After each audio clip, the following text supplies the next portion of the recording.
السلام علیکم پیاری بہنوں، کے حال چال ہیں؟ آپ کو ایک نصیحت کرنی تھی کہ اللہ کی خاطر یہ یورپین بننے کی کوشش مت کریں، خاص کر یہ جو آپ جینس پینٹ پہنتی ہیں، ٹائٹ ٹراؤزرز پہنتی ہیں۔ اس کے علاوہ ایک لعنت جو کہ بہت عرصہ اس نے پریویل کر دیا، چوڑی دار پاجامہ آپ لوگ اتنا ٹائٹ پہنتی ہیں۔ دیکھیں آج کل بڑی غربت پھیلی ہوئی ہے، لڑکوں کی شادی نہیں ہو رہی، اوپر سے آپ لوگ ایسا لباس پہنیں گے اور وہ اگر اور ایکسائٹمنٹ کا شکار ہو کہ گندی حرکات کریں گے، پون سائٹ پہ جائیں گے، تو ڈائریکٹ آپ کو اس گناہ کا ایک حصہ آپ کو ملے گا۔ تو اس سے آپ بچائیں۔ ویسے بھی حدیث میں ہے کہ بعض عورتیں ایسی ہوتی ہیں جو کہ لباس پہن کے بھی ننگی ہوتی ہیں اور ان پر اللہ کی لعنت ہے۔ تو آپ خود سوچیں کہ ایسا لباس کیا ہوتا ہے۔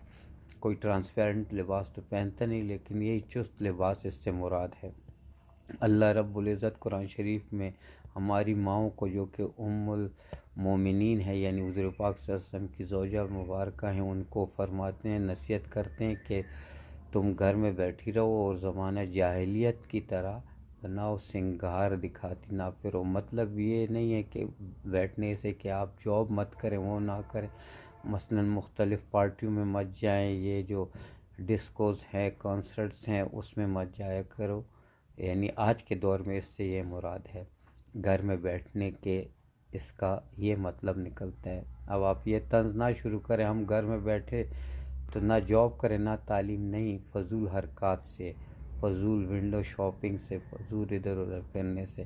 آپ لوگ بہت سیکرڈ ہیں، آپ لوگ خزانے ہیں اللہ تعالیٰ نے، اس لیے عورتوں کو کہا ہے کہ آپ ذرا محفوظ طریقے سے رہیں۔ جزاک اللہ۔